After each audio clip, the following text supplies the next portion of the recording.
Now, I'm going to ask you a simple question. But my simple questions, as you know,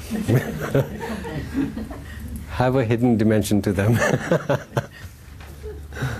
Right, now let's see. You have 30 seconds to answer, okay? How many eyeballs are there in this room? Eyeballs. Quick. Yes? Can we count dust mites? Dust mites? Yeah. I thought it was a trick. We're just counting the human life and then we're counting.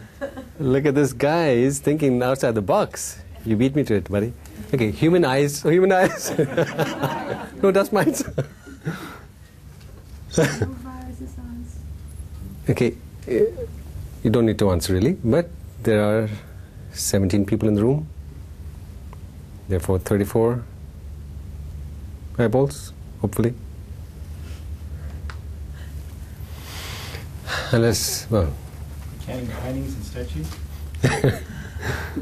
Master B, you still don't know how to count. Yes, I don't. You're 18. Yeah. You're 18?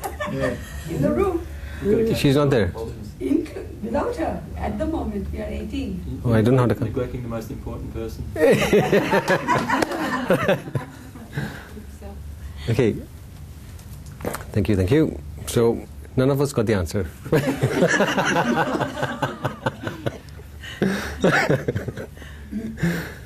It's nice to be wrong once in a while. Now,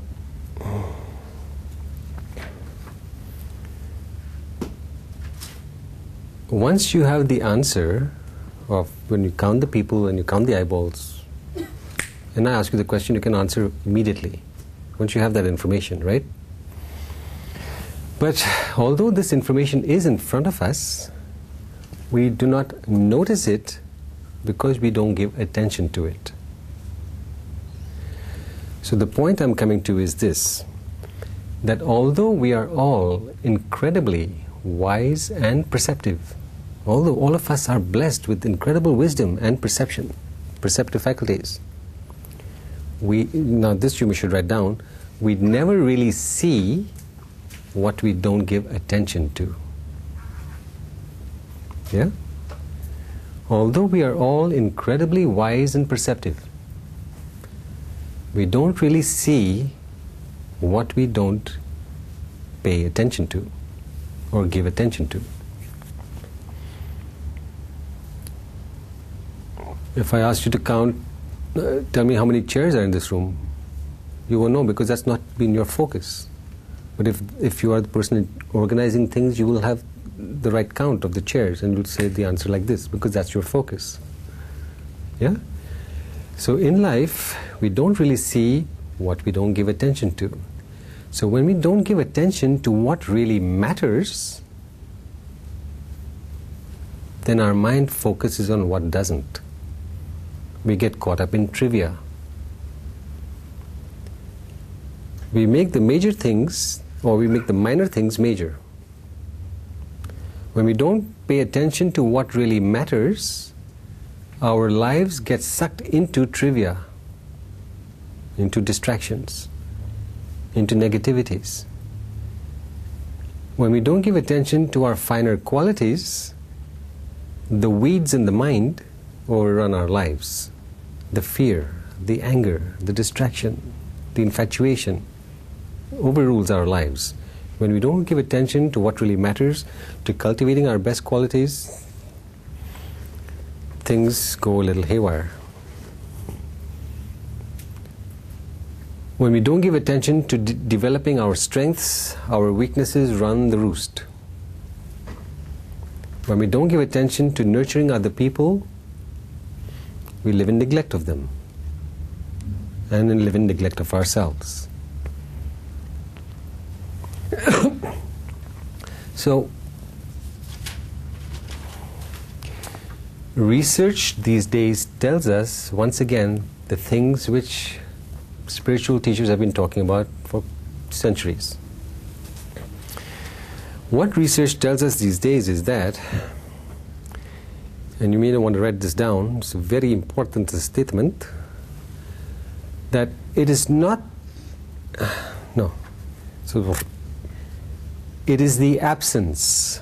It is the absence of positive, elevating feelings.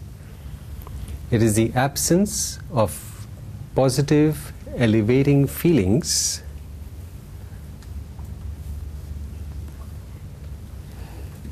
the absence of positive, elevating feelings and not the presence of negative feelings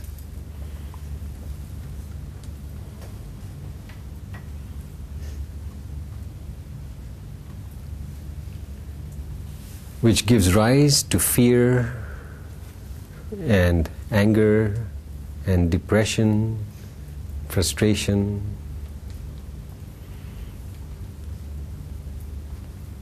and also suicide. Okay? I'll say it again. It is the absence of positive, elevating feelings and not the presence of negative feelings which gives rise to the difficulties we experience, basically. So, in relation to the fear which Aaron was talking about, it is not the fear that is holding you back. It is the absence of love. Do you understand? It is not the fear of rejection which is really holding us back, or fear of whatever else. It is the absence of being in touch with our joy. That's what holds us back. We're not loving enough. Just think of how a mother, for instance, a mother who loves her child and she's afraid of dogs. The mother is afraid of dogs and the child is being attacked by a dog. Will the mother hesitate to help the child? Or will the mother jump right in? So, by herself, the fear will keep her away from dogs. But when the child is in danger, the mother's joy and love overpowers the fear and makes her act in that particular context. So it is not the fear which holds us back. It's not being in touch with our joy, our passion, our love, our enthusiasm. That's what's holding us back. Question? No, I understand what you said exactly.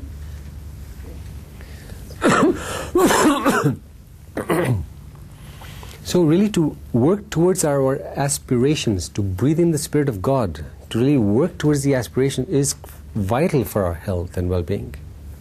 To not be in touch with our aspirations is to be in touch with our average frequencies, fear and so on. It's never a satisfying proposition. Never. We need to breathe in that Spirit of God and infuse our mind and our lives with something sensational.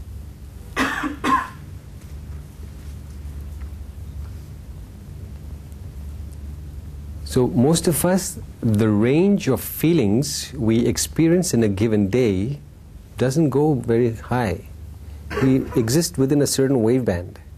The feelings of happiness and a little more happiness on that shopping spree and a little down because you didn't buy what you wanted.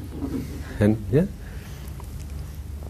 So our happiness doesn't really go into ecstasy and awe and rapture and enthrallment. We don't reach those feelings, but we do reach the downs, the depression, the boredom, the restlessness, the frustration, the anger. We're so familiar with that lower ground. We need to elevate ourselves, and we elevate ourselves by having higher aspirations, seeing the preciousness of your birth and making the most of it instead of just living wastefully. Yes, yes?